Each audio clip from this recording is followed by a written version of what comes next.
70%. Kye yali asuubira. Ne mmanya nti ono omusajja ensanvu ajja giyingira kubanga ffe abatera okukola statistics bw'otogamba 85 kitegeeza you are 75 to 80. Normally statistics bwe tumubala 75 to 80, 80 to 85, 81 to 85 bwe tutyo.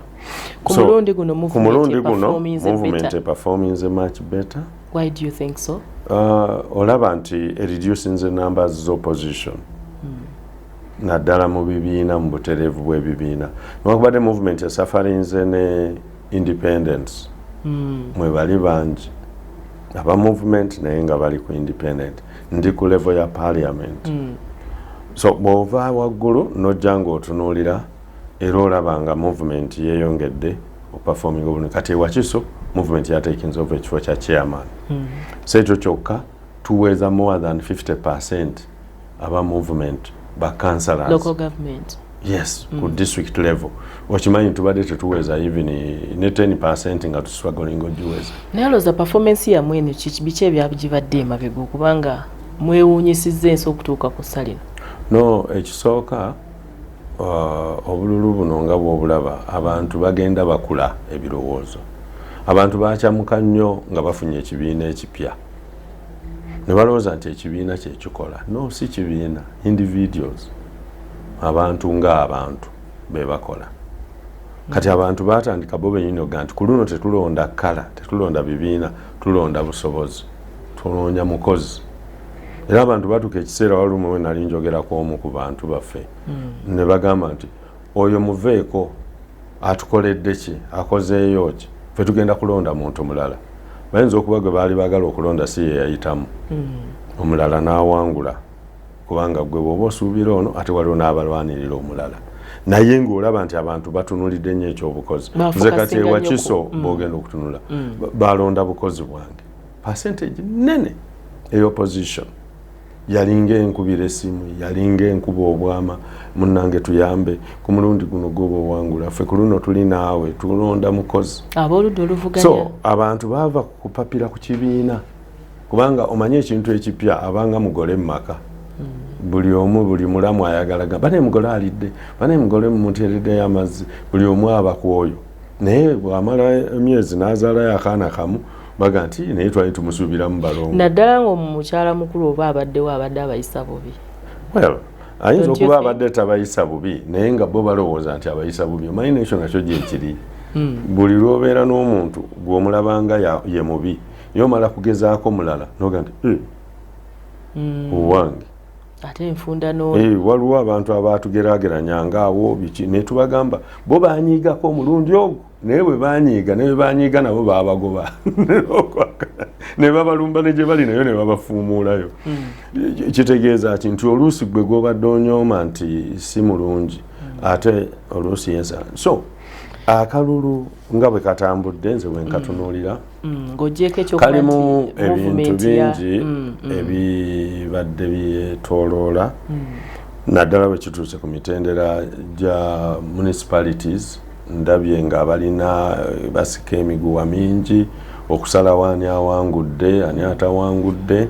Ekyo nno kitukosezzaamu ndowooza wajja kubaawo review ey'amaanyi. Abaalaba akalulu kange nga ngenda okulangirirwa walaba nga waliwo agamba mpanguzze emitwalo 3, mpanguzze emitwalo 4, muntu y'omu yayogera ebigambo bye bimu. Ng'olaba bambi tayogera bululu bwafunye naye ye yakikutte bukwasi ku mutwe ti mpanguzze emitwalo 3, emitwalo 4. Kati bw'oyogera emitwalo 3 ate n'oyogera 4 kitegeeza nekyoyogera si kiki. Embeera eyo mu kulaba gwe oyinza olowooza yava ku ki? Oyo vulugu okutankana ebigattibwa n'ebirangirirwa. Tulina n'ebitundu gye twalabanga abantu babiri ku kifo kimu balangiriddwa. Nze ndowooza nti ekyamazima Electoral Commission erina okwongera okwetegereza abakozi baayo. Issue workers. Abakozi b'Electoral Commission bateekwa okwetegerezebwa. Bayinza okwesanga nga they are politically influenced. Nga bw'ogamba nti wadde omuntu omuleese naye alina ekibiina mwakola ki naye muntu abaako nekyawagira mwava ekyo nno kiri challenging ti omuntu bw'atadisaaninga between job and political. Nze nali engineer wa Mandela Stadium okumala emyaka nga 5 naye during that period nali challenged, nalina tiimu gye nali mpagira nga ndi w'amaanyi nnyo mu kugiwagira nga ne uniform njambala. Naye bwe natuuka e Namboole I undressed myself nejjako actually nave Namboole nga ne mukama wange tamanyi tiimu gye mpagira. Guli gwali mulimu kubanga bwe natuuka ku mulimu nakizuula nti bwe naalaga tiimu gye mpagira olunaku lw'eneeba esamba abantu tebajja kuba na trust gyendi. Jjukira nze na preparinga dressing rooms gwe toli musajja nefe abasajja abamanyi eby'omupiira abaana bagaana okuyita mu mulyango ogwo ne babuuka mu madirisa. Lwaki? Ozanyisa eby'emipiira birimu ebintu bingi superstition muyitirivu. Abantu bakeera ku makya naga eyo goal post nedda akatimba baddemu bakatereeza tetumanyi bye baataddemu. So kitegeeza ki nti waliwo bw'ofuna obuvunaanyizibwa waliwo ebintu byeweeyambula n'obeera ng'oli neutral. Kati neutrality eyo erabika ekyabatawaanya. Baneeno waggulu bayinza okuba nga ekyo baakitegeera omukulu by'Abakama ne ttiimu ye bandabye bambi nabo babadde under a lot of pressure.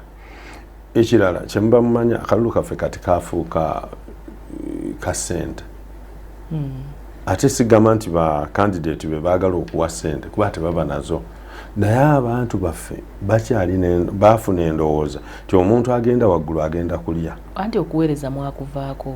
No, abaweereza gye bali bwe batuuka mu bifo nabo basalawo kulya buli ssente tebadda mu. Oli mutuufu era kye kinkomezzaawo. Abaweereza gye bali naye emirundi mingi bannaffe bano abalonzi tebabamanyi. Abaweereza tebatera nnyo okuwa kyoyagala wano wabula bo bakuwa service. Kati abantu ne bagamba tunaalya nguudo ekyo nagamba yazimba ebizimbe tunaalya bizimbe baagala cash. Walumu ab'Entebbe lwe bambuuza nti gw'oyogera nti wazimba ebizimbe Entebbe fe ab'Entebbe bitukwatirako wa mwetusula. So ku nkomerero ya byonna omuntu n'ajja nga yalina obusente bwe ne bagoberera oyo. Kati oyo amaze okuwa ssente tatuuka eri kukola service atuuka eri kunoonya ssente ze zikola eki ziddewo. Kati olwokuba abantu bafiirwa ssente nnyingi nnyo buli omu awaalirira paka ku last minute abeere nga yawangudde. Nawulira omuvubuka ng'agamba ntaddemu ssente nnyingi nnyo. I've spent everything I had. Yes. Kakati omuntu afaanana bw'atyo noowe ne bw'oba omukozi w'Electoral Commission ayagala akulumbe ne mu maka ge akulumbe okutuusa ng'omulangiridde. Kati situation efaanana bw'etyo n'okukemebwa okufaanana bwe kutyo kyetaagisa nnyo okwegendereza. Nze ndowooza tayimu etuuse tuddeyo ku mulamwa ogw'obuweereza. N'abatulonda nabo bakyuse endowooza nabo badde ku mulamwa. Kati nga bwe bakoze e Wakiso ekyamazima e Wakiso egenda kuba good example nti abantu balabye omuntu 15 years nga taliiwo naye ne bakubaganya ne bagamba nti naye bw'otunulira Kyeyune bye yakola n'ebikoleddwa mu myaka 15 Kyeyune yali musajja mukozi ddala mukozi owa ddala. Kati singa n'abantu abalala balabirako ne bagamba nti owayi nange kambeere nga Kyeyune yakola abantu bamujjukidde because I've not spent a lot. Tubalabyeko ba Meria kyambadde Mawokota bakomyewo tulabyeko ku Judith n'abakobe Mityana bamukomezzaawo bazenga babakomyawo ndowooza abaali abakozi nga batunula ne bagamba nti ono yaliwo nga tutambula bwe tuti ate ono bwazze tuli bwe tuti. Kakati ku nkomero ya byonna kitegeeza ki nti abantu abamu batandise okulaba nti no katukomyewo abakozi. Kakati ate abantu baffe kye balina okumanya gwono gw'owadde okugenda omuwadde naye gw'omaze okuwaayo oluguudo lwo mu butanwa gw'omaze okuwaayo eddwaliro ly'eddagala lyandibadde mu ddwaliro omaze oddiwaayo ono tagenda dditwala naye tagenda ddirwanirira kuba si mukozi. Omuntu omukozi kyasooka okukola kwe kubaga saba n'emirembe mu muwa akalulu emirundi ekisinga obungi nga tabasasudde kintu kyonna kati olwokubanga tebabawo akantu waliwo omuntu omu yagamba oba atalina ssente mu byobufuzi wano naki abavu badde ebbali kakati oyo gwogamba kyava ayingira mu byobufuzi oluguudo olwo n'alumeketa eddagala no sina kyekyokka abimeketa asobole okukomawo ng'alina ssente yes zanakuwa yes jukira asooka n'asasula ba manelenda n'amumalayo ate n'atandika okutegeka zanakuwa kati gwe oluguudo olwo ajja kuwa substandard maramu gwe mutegese okubeerako tajja kuwera eddagala eriri mu ddwaliro ajja kukkanya n'abasawo ebigenda mu maaso ate n'ekirala ne time to supervise tejja kubaawo manyi omuntu gw'otobanja aba muzibu omuntu kirungi n'omubanja nsanze abavubuka wadde babiri ku pikipiki nga nzija ne bampenyako badde nga abaagala okunyimiriza olinaga nti akalulu twakakuweredde bwereere tetulina kisente gye twasabye ng'alinga agamba nti genda otukole ki tudde kati nga nzijawa mbasanze ku pikipiki so sometimes tulina okukkiriza abannaffe babadde ne pressure nnene abakozi b'electoral commission balina okwongerwamu okusomesebwa okwabula wakati w'ebibiina byabwe bye bawagira n'obuweereza bwe baweereddwa obupya ekirala inside the system eteekwa okwongera okustrengtheninga inside the system of the electoral commission because the biggest problem kati gye tufacinze has been around there ojjukira twalowooza obuuma bunaakola at the beginning ne butakola ate kati bukoze because ndowooza lwakuba wabaddewo internet tebasooka tugamba newe kutaba internet bo bujja so kati kyetuba tumanya ffenna nti ezo zonna challenge zaaki z'electoral commission naye nga bw'omanyi eggwanga lino liyise mu stages nnyingi this is another stage ffenna kati tutunulidde electoral commission naye si ye yokka yefuna ebizibu n'ebitongole ebirala bikola ki bifuna obuzibu naye nze kyemmanyi tulina omuntu omutuufu Justice His Lordship Justice Byabakama ajja kwongera okutunuulira challenges we zibadde balonye solution kubanga ekyamazima challenges zifuniddwa nyingi nnyo ate nga baali bazifunidde eddagala ku nsonga y'ab'ebyokwerinda mu kalulu ku mulundi guno ogirabye otya ab'ebyokwerinda baperforminze bulungi nnyo I think it's one of the best area ekoleddwa tonawulirayo any photo challenge tyoba bakubya amasasi ne bakuba omuntu mbadde ntunuulira ewakiso nga ndaba abantu we bafunidde obuzibu nga beetaaga okugumbulula babugumbuludde mu ngeri ennungi of course si ennungi ennyo bwe bakuba teya gaasi waggulu si nnungi nnyo naye towuliddeeyo nti bakubya omwana waliwo n'amasasi agawandagala naddala sayidi ye Butambala yes ago agatwala obulamu bw'abantu yes ago twagawulira mu kulonda abamemba ba parliament ebyo era nga bw'omanyi mulimu n'emisango egigenda maaso mu kooti tetwagala byogerako nnyo naye nze kyenyinza okugamba performance ebadde much better abaana bano ba special police constables SPCs bakoze omulimu mulungi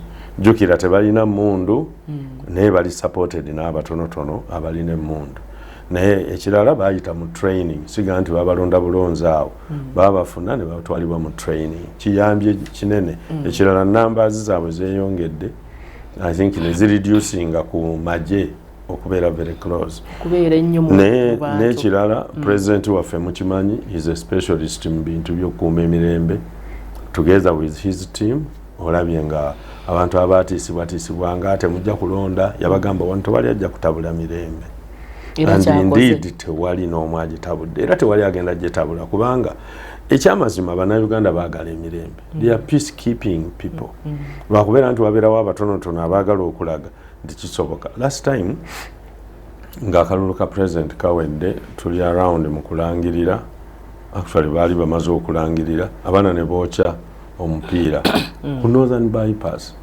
nentunuulira omulamwa gwaffe ogw'okukuuma ebituukiddwako nendabanga bano abaana tebategedde nti olwo oluguudo kyekimu gains bo ze batuuseeko kubanga basula ku luguudo olwo awo we bayita balowooza nti luguudo lwa gavumenti naye nga lwabwe luguudo lwabwe ate balwokya ate jjukira wooyokya wavaamu enkeera we watandika okumira amazzi ne woonona so naye ng'era olaba wadde kyali bwe kityo naye abapoliisi baavaayo bo bennyini ne bajjawo emipiira ne batuyimiriza ne bamala okulwanyisa omuliro nga tebakutte ku baana bali abali aside kubanga tewaliwo proof nti bo bennyini be bagwokyezza poliisi egenda okutuuka ng'abaana bayimiridde wali abalenzi kitegeeza nti abaayokyezza nga bali awo simanyi oba kamera ziba banoonyezza because we must discipline these people kale n'olwekyo okuuma emirembe kubadde kulungi era twebaza president ne ttiimu ye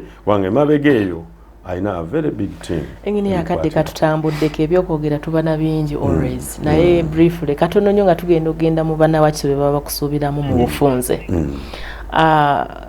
oluvannyuma lw'akalulu tulaba nga eyali akuliddemu abo yalinga eyasinga kuba oludda oluvuganya gavumenti mu kuvuganya kuba president Robert Kyagulanyi Ssentamu mu National Unity Platform yava mu maka ge ne kati aliira ku nsiko embeera eyo gwoyinza gyogerako ki mu kaseera kano mu ggwanga erina demokrasiya well engeri gye sitera nnyo mbadde nkyali bize mu byaffe kati bwe namala akalulu akange ne ngenda mu bya munisipaali abantu baffe basatu basobodde okuyitamu muganda waffe Fabrice Entebe muganda waffe Bulamu Kira n'Oweema Kindye naye yayiseemu so tubadde tugoberera ebyo kati ndi bize mu kulowooza ku magombolola sinaba nnyo okuteeka sira lyange ku baganda baffe abo naye nze kyensuubira nti Uganda nga bw'ogimanyi nnene